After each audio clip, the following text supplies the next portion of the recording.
Hello friends, welcome back to Santosh kitchen. આજે આપણે ભીંડા બટેકાનું શાક છે તે બનાવીશું. ભીંડાનું શાક તો તમે ઘણી વખત બનાવ્યું હશે, પરંતુ આ રીતથી ક્યારેય નહીં બનાવ્યું. એક વખત જરૂરથી ટ્રાય કરજો, ખૂબ જ સરસ લાગે છે. તો એના માટે મેં અહીંયા 250 ગ્રામ જેટલા ભીંડા લીધા છે અને તેને આવી રીતે મોટા ટુકડાની અંદર કટ કરી લેવાના છે અને વચ્ચેથી આપણે ચીરો છે તે કરી લઈશું, જેથી કરી અને એકદમ સરસ એવા ચડી જાય.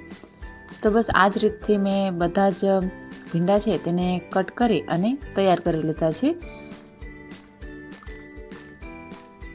બધા જ ભીંડા છે તે કટ થઈ ગયા છે. હવે આપણે તેને તળી લેવાના છે. એના માટે એક પેનની અંદર તેલ છે તે ગરમ કરવા માટે રાખી દઈશું. અહીંયા મેં 2 થી 3 ચમચી જેટલું તેલ છે તે લીધેલું છે.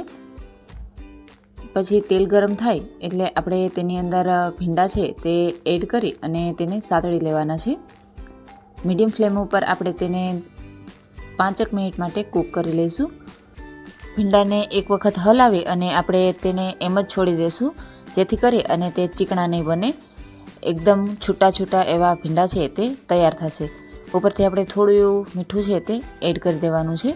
આપણે બીજા મસાલા છે તે અત્યારે એડ નહીં કરીએ, માત્ર મીઠું ઉપરથી એડ કરી અને એમ જ રાખી અને 5 મિનિટ માટે આપણે તેને કૂક કરી લેવાનું છે. હવે 5 મિનિટ પછી તમે જોઈ શકો છો કે એકદમ સરસ રીતે ભીંડા છે તે ચડી ગયા છે, એકદમ સોફ્ટ થઈ ગયા છે અને જરા પણ ચીકણા નથી બન્યા. તો હવે આપણે ગેસ બંધ કરી દઈશું અને તેને સાઈડમાં રાખી દઈશું. પછી એક ચોપરની અંદર આપણે ડુંગળી છે તે એડ કરીશું. મેં અહીંયા 1 નંગ જેટલી ડુંગળી છે તે લીધેલી છે. પછી 1 નંગ જેટલું મરચું, થોડા આદુના ટુકડા અને લસણ છે તે એડ કરી અને એકદમ ઝીણું એવું ચોપ છે તે આપણે કરી લેવાનું છે. અહીંયા જેટલું ઝીણું હશે તેટલી આપણી ગ્રેવી છે તે એકદમ સરસ બનશે, એટલા માટે એકદમ ઝીણું એવું આપણે ચોપ કરશું. પછી આપણે જે પેનની અંદર ભીંડા સાતળેલા હતા તે જ પેનની અંદર થોડું એવું તેલ એડ કરી અને બટેકા છે તેને પણ આપણે થોડી વાર માટે સાતળી લેવાના છે. અહીંયા બટેકાની ચિપ્સ છે તે તમારે નાના નાના ટુકડાની અંદર કટ કરી લેવાની છે અને 1 થી 1.5 મિનિટની અંદર જ બટેકા છે તે એકદમ સરસ એવા કૂક થઈ જશે. અહીંયા જેમ આપણે ચિપ્સ તળીએ એવી રીતે તળી અને લઈ લેવાના છે. 1 થી 1.5 મિનિટની અંદર બટેકું છે તે એકદમ સોફ્ટ થઈ જશે. તો આપણે તેને અલગથી કાઢી લઈશું. અહીંયા બટેકા છે તે આપણે અલગથી સાતળવાના છે. ભીંડાની સાથે છે તેને નહીં નાખીએ, કારણ કે ભીંડાની સાથે તે ચીકણા થઈ જશે, એટલા માટે અલગથી આપણે તેને સાતળી લેવાના છે. 1 થી 1.5 મિનિટ પછી આપણે તેને ભીંડાની સાથે જ કાઢી લઈશું. પછી તે જ તેલની અંદર આપણે જે ચોપ કરી અને રાખેલી ડુંગળી હતી તે એડ કરી દેવાની છે.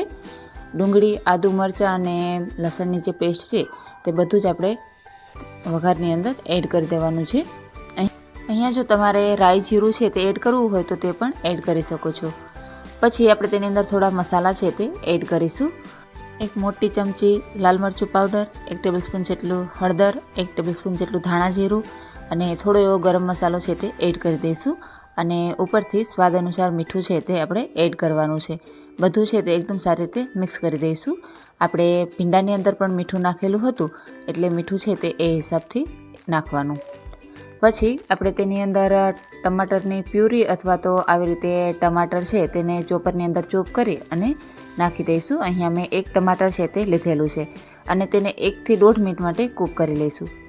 હવે 1 થી 1.5 મિનિટ પછી તમે જોઈ શકો છો કે તેલ છે તે એકદમ ઉપર આવી ગયું છે અને આપણી ગ્રેવી છે તે એકદમ સરસ થઈ ગઈ છે. તો હવે આપણે તેની અંદર ભીંડા અને બટેકા છે તે એડ કરી દઈશું અને તેને મિક્સ કરી અને 1 મિનિટ માટે આપણે કૂક કરવાનું છે, કારણ કે ભીંડા અને બટેકા બંને કૂક થયેલા જ હતા. 1 થી 1.5 મિનિટની અંદર શાક છે તે એકદમ સરસ એવું ચડી જશે. હવે તમે જોઈ શકો છો કે શાક છે તે ઉપર તેલ આવી ગયું છે અને એકદમ સરસ એવું ચડી અને તૈયાર થઈ ગયું છે. ઉપરથી થોડા એવા આપણે કોથમીર છે તે એડ કરી અને ગરમા ગરમ તેને સર્વ કરી દઈશું. તો આજની આ રેસીપી છે તે તમને કેવી લાગી તે મને જરૂરથી જણાવજો. અને આ શાક છે તે ખૂબ જ સરસ થાય છે, તો એક વખત તમે પણ જરૂરથી ટ્રાય કરજો. અને જો વિડીયો પસંદ આવ્યો હોય તો વિડીયોને લાઇક કરજો, તમારા ફ્રેન્ડ ફેમિલીની અંદર વધુમાં વધુ શેર કરજો. અને મારા ચેનલ પર નવા હો તો ચેનલને સબસ્ક્રાઈબ કરી લેજો અને બાજુમાં આપેલ બેલ આઇકોન પણ દબાવી દેજો, જેથી કરી અને આવનારા નવા વિડીયોની નોટિફિકેશન છે તે તમારા સુધી પહોંચતી રહે. Thank you for watching.